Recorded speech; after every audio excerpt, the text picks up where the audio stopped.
من عمیقا گفتنیم که ما با پداش ما رستم امامعلی کمک کرد. چرا از حساب بودجه شهر دوشنبه نه؟ این زود داجی پشت تناش نمیتا خلق 4 کیلو مکرون میتا اسماعیل نارکمند هم نه همین کرونا ویروس شید پاموشای دادن چند دولت هم پاموشا کجا کرد طرف مادرها رو هم بردن، خواهرها رو هم بردن، اپاها رو هم بردن، وگرنه ما رو میتونیم همون تحقیر هر روز بکنیم. خانم آزاده رحمانوف تو مسئولیت داری، اینی مسئولیت انجام نمیتی. برای من چی میخره چی نمیخره کار ندارم، با او کار دارم که از کدام حساب میخره. خدای نکرده شب برام به مردم خواب باشه همه باید بمیرن. بچه ها توجیه که جا بروک شا پدر کن ما توقع توقعت نمکه. من اینجا یک نقطه را ذکر کنم بعد برادر از کلاب نیست صحبت کنم بسیار خوب میشه. موافق ما در این قانون درباره کروپسیا کارمند دولتی خصوصا خوبی نفرایی که در سطح بالایی دولت کار میکنن حق تجارت کردن ندارن. اگر ما بگیم که اینها تجارت دارن و حساب تجارت مردم کمک کردن، موافق ما در این قانون درباره خب کروپسیا اینا حق تجارت کردن ندارن، با جوابگری جنایتی کشیده میشود. سوال به میان میبیو دیروزه کمازهایی که در مرکز دوشنبه دراز کردین اگر واقعا از حساب جیب رحمان و رستم باشه میدونه چند هزار دلار در وجه خوابیده است. اینجا باید حساب کرده شود، باید حساب کرده شود از روزی که نفر همچون یک نماینده حکومت کار میکنه معاشش حساب کرده شود. خرج یک نفر در تاجیکستان چقدر است، یک شهروند در تاجیکستان چقدر خرج داره تا زمانی اویله دار شدن و زمانی اویله دار شدنش فرزند دار شدنش باید همه او حساب کرده شود با معاشی که میگیره و این مصرفی که داره حاضر کرد این یک تش است و این قدر مصرف های پوچو به معنی داره، خانه هایی که داره همه او باید حساب کرده شود. بعد دعوت کرده شود در نزد دادگاه با باید برای مردم حسابات بتکی. واگن هایی که پر از سیمنت و پر از چوب و تخته بود از کدام مبلغ ساخته شد. اگر تو دعوای صاحبکاری داری موافق ما در این قانون درباره کروپسیا جنایت کردی، کارمند دولتی حقی کار تاجری بودن ندارد، پس باید در همونجا دادگاه قرار اینها رو برن یا باید روان روانه زندان. اینا باید زندانی باشن این زمان. اینا جنایت کرده استیان، قانونهای کشور پایمال کرده استیان، قانونهای کشور پایمال شده است. اینا باید برون روانه زندان. خب برادر کلا بفرما. سلام علیکم. سلام علیکم با مردم تاجیک. سلام برادر همون امردین همونجا یک همونجا نه دای مسئله میبره بله مردم تاجیک وای ما شما هم گفتنی که اگر حق میشید کو وای حق میشید خیلی روش باجو کردن نمیبرمد. ما خواهیم معلوم که حکومت نمرده مرمون باجو میکنیم این معلومه، لیکن وای ای طرفداری ای حکومت میکنن طرفداری ای حکومت میکنن بر روش باجو ای هم خیلی باروسا کیسا که رو ما نشون ندادن میدونه که حق نیست، میدونه که ظلم کیسا همین حکومت ایش انیقه برای آن انیقه مردم تاجیک همین خواب بستیم اگر شکمی سر که پروای گشنه را داره و یا برای منصب شون کیسه مو برای حقوقمون مو برای دینمون مو باروسا کیسه مو باس کیسه برای این دینمون، لیکن و یا برای منصب شون برای آن انیقه خواب نیستن مردم تاجیک خواب ایستادن ایده بدتر میشن بهتر نه. سلامت باشین. سلامون آواز نیسته. تشکر زیاد. سلامت باش برادر. خدا نگهبان. خدا نگهبان. خب اکای بهادر برادر بهادر بفرمایید. سلام علیکم اکای سلام. علیکم السلام.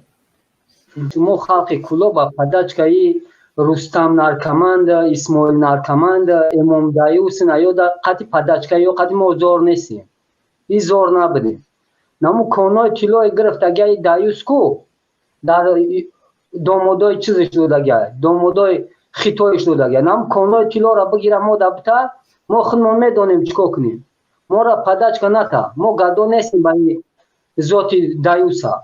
نه برادر همین کما گفتم یعنی در اینجا مشکلی سر این است که یعنی مردم یعنی که نیاز نداره، مردم واقعا نیاز داره امشب و روز. مردم منطقه نه فقط منطقه کلوب، تمام منطقه‌ای که امروز زیر آب ماندن اون مردم نیاز داره. اما ما سوالم در این است که نیازهای مردم کی باید براره؟ رستم، آزاده، حسن، حسین یا که حکومت کشور یا که تیمی که ساخته میشود، مبلغی که جدا کرده میشود، شرایط مردم درست کرده میشود. اینجا طبیعی است که تیمی ساخته میشود، حالتهای فوق العاده و اون مبلغ جدا میشود. پس چنین است. چرا باید گویا رستم امامعلی کمک کرد؟ چرا از حساب بودجه شهر دوشنبه نه؟ چرا از حساب بودجه کشور نه؟ چرا از حساب کدام بانک نه؟ اما از حساب شخصیت ها و شخصیت های پول از کجا یافتن؟ این سوال های به جواب است. اکا یک مینوت ما همی قگفتانیم کو این زاد даже шпыши танаша намета ай озодаш саркада айнаму озодай бугуниш саркада айнаму ҳафт дихтар бугуниш саркада эмом тапак наё ягон тангай зардакша намета ба халқ 30 сол фақат ин калагаси ҳаром худеса хуни халқи тоҷика ما همی قگفتانیم که کلاغف یکم چیز خودش نکه این نمیکنه با ما میگم که باید این کلاغف استعفا بره استعفا در یک خونه ژورنالیست کار کنم اکای بیرو در خونه یک ژورنالیست کار کنم که زنه بله باور که یک گپای میگه که پسیخولوگ ژورنالیست پسیخولوگ میگه که امی امامعلی میگه شیطان توزه دیاول میگه دیاول توزه میگه این میگه یگان مایده با منفیت خلق شما کار نمیکنه نمی چیزی بیا و میگه میگیره بخجا نمیکنه پسی که میگه در پشت او تای تختی گل میبینی و در تای پای کاویار میبینی میگه گل بولو کاویار گل میچوشن ای چی در خلق شما خدمت میکنه در فرانسه رفت میگه در بالای اسفالت شاگرد گیا در روسیه اومد یک قولین پوسیدگیش لخته میگه یک کلاغفزا این میگه یگان مایده نفرت داره همی خاک زمین شما نفرت داره برای همی خوی نمی کلاغفزی رحمان فای نمی 70 دامادش باید این قدرزی و غارتگری که اگر با خوبه بیاره بسپوره ببروه بروه نه سپوره ای بایی پدچکش ای بایی رنگ گادا ورمه برای خلق 4 کیلو مکرون میته اسماعیل نارکمند هم نهی دایوسو چی میکنه که ما باید چیزی زور نیستیم خلق کلو به همی چیزی یعنی هم خلق خودش یوردن میکنن هم دیگرشان نه که این همه دزدی و غارتگری کیسه بود هم دزدی و غارتگری در نام خودش نریسه 1% شد از خود میکنه و در نام خودش میزن همین کرونا ویروس شید پاموشای دادن چند دولت همون پاموشا کجا کرد بود در برای چیز کمکی بشر دوستانای کلاغفزی رحمان و کمک بشر دوستان رستم نارکمان همین چیزا رو همه خلق دید خلق دیگه کور نیست ما همین خطاب ما به همین دایوس امامعلی رای کی تای فوکسوتا بس که تا اوجه یک حیات اوجه خونی خلق خودی ای جوسید گه اگم خلق با تو باور نمیگه تو با خود باید ببروی صفا نره ما با خدا قسم ما انبام برین که تو یک کار میکنن شیر بچه های کلا کرتای چکر نمیپشونن که رقص بازی کنه بعد انا استادیون کلا که میبینه که چیکار میکنه این 30 سال فقط خونی ما را خورده سر این دایوس امامعلی با زن با خواهر با یک جنس لطیف ما میخواد تحقیرها بگن زنش زنی فلان بکنه التماس میکنم خواهش میکنم از تمامی برادران از تمامی عزیزان نباید با سرمونه به سرهای زنهای آنها دیگه سر به سر طرف نامرد است من قبول دارم طرف مادرها را هم بردن خواهرها را هم بردن اپاها را هم بردن زنهای برادرها را هم بردن زیر دوربین شکایت ها زیاد شد از خاندان هر یک خاندانی ما شکایت ها شد اما ما در برابر اونها یا که حرکت سیاسی گروه بسیار در برابر اونها باید مردانگی را ما با آموزانیم که ای نامردو ای بدبختو ای زن صفتو مردانگی را بیاین از اینجا به آموزین که شما مردک هستین با زن یک است با کلن یک است با خواهر یک است با دختر یک است با یک نابالغ یک کودک یک فرد یک جوانی مبارز دست دراز نکنین وگرنه ما را میتونیم همون تحقیر هر روز بکنیم هر روز دشنامتون بکنیم، هر روز گپ خبرتون بگیم، اما ناموس چیزی مهم است برای هر یک انسان. فرقی ندارد حکومتی است، غیر حکومتی است، مبارز است، مخالف است. نباید به زنها و به خواهرها و به مادرها ما دست درازی کنیم. من وقتی در مسئله آزاده رحمانوف گپ میزنم، من از مسئولیتش گپ میزنم. در مسئله شخصیش با کی نکاح داره، خط زکس داره، با کی شوهر کرده است، کی را گرفته است، نوش جان او دیگه. هر کاری که میکنه او میدونه فردا سوال و جوابش در نزد پروردگار. من دادگاه نیستم که اونها را حکمش ببرم.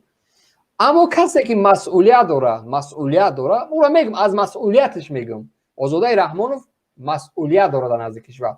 من در زندگی شخصیش نمیرم چی میخره چی میپوشه، یعنی که در مسئله مسئولیتی که همچون یک نهاد کار میکنه، در اون مسئله حرف میزنیم که خب خانم آزاده رحمانوف تو مسئولیت داری، اینی مسئولیت انجام نمیدی. برای من بگو که چرا تو امروز همچون یک مسئول در پارلمان در حکومت کشور نشستی از مسئولیت بیرون کار میکنی. اینا میگم خب شهرداری دوشنبه من با چی میخره چی نمیخره کار ندارم، با او کار دارم که از کدام حساب میخره، معاش چقدر است، ماشین زیر پا چقدر است، قصرهای قیمت بها چقدر است، کاستومی که میپوشی چقدر است. برای مردم باید روشن باشه، پاک صاف روشن باشه که معاش چقدر است، زندگی چقدر است. مردم یک منطقه کلاب و زرافشان و حصار و دیگر منطقه داد گفته سن از گرسنگی، خانه در زیر لای.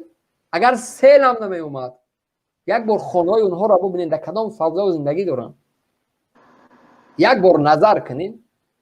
یگان پروژکتی ساخته نیست. وقتی زمین حکومت برای مردم میفروشه، امنیت اون مردم باید حفظ کرده شود.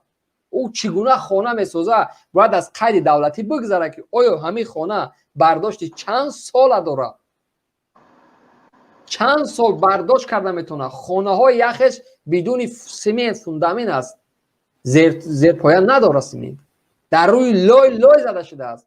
طبیعی است که در کوتاه‌ترین بازار چپه میشود. خدای نکرده شب باران به مردم خواب باشه، همه باید بمیره. وظیفه حکومت تا این نازکی ها را باید نظارت بکنه، تا نازکیه که حتی یک کودک چگونه مکتب میروه، باید راهی روش انمو کودک امنیت داشته باشه. یک زن وقتی شب در خیابان راه میروه، امنیت او زن باید نظارت کرده شود. حتی چراگاه گاوهایی که مردم میبرن در کوه میچرونن، راهی آنها معلوم باشه، باید برای مردم بگن که مردم این اینجا خطر داره، چارواتون نبرین. حتی حکومت با تمام صلاحیت و مسئولیت بالای مردم کار بکنه. چی معنی داره که ما بیایم اصلا بگیریم در مسائل شخصی داخل شویم؟ بابا خاطر برادر من معذرت میخوام. من شما معذرت میپرسم بیس اکا جان، همی بخشش من میپرسم از شما نکی جای چی نداره. خدا قسم اکا که من دلم برای ملت میسوه. 30 سال ما از یا یک میده ذره خلق ما را خلق نگفتم، همه وقت پایمالشان. زنی ما در درین توالت هنی خوب کرد، زنی تو کلوبانی، زنی توجیک در درین موسیقی گشت قطیب ده دخترش، زنی توجیک دختر توجیک در اینجا تجاوز کن 5 سالشه، بچه های توجیک گرتم، بچه های توجیک اینجا بروک شد بدر کن. ما توقع یا توقعت نمکه درک میکنم، حس میکنم برادر، حس میکنم. بله اما این مهاجرت به هر چیزی سخته اکا جان. من باور که اکا من به خدا قسم که دلم برای ملت میسه. پوسکا یک کسبم را دایره و نکی یک شیر بچه ببرو که یارا کارشون کاری کگیشان درکشون کنه که این کاری که 30 سال درکش ما کنکو. به خدا قسم ما امروز برای وارا خوین ما رای وطنمون محکم ما نمیتونیم رفته و چیزی یافته سن کسان در حق خلق. مال خلق میزن 1% شر از خود میکنن، مینایساش در نام خچون. این تو چی درجه چی میشه؟ 100 میلیون هم میزنه 1% شر از خود میکنن در نام خچون میکنن. توقع ما توقعت کنیم، توقع ما چی ما بشه؟ ما به خدا قسم که جانم بیزار شدیم. هر وقت میبینم همین حالت خلق توجیکا کو ای جانم بیزار شدیم. ذره آدم ایمان وجدان داشته باشه کو دیگه نمیتونه قپیدخ چکه. خداوند نگهبان باشه شما. اومد باشی برادر، تشکر. албатта ӯ эҳсосот мудоди ба яка иззат истеъфо ба эмомали раҳмон ба наи рустами наркоманда дигар дигаш истеъфо майли худо нигабон. ташаккури зиёд.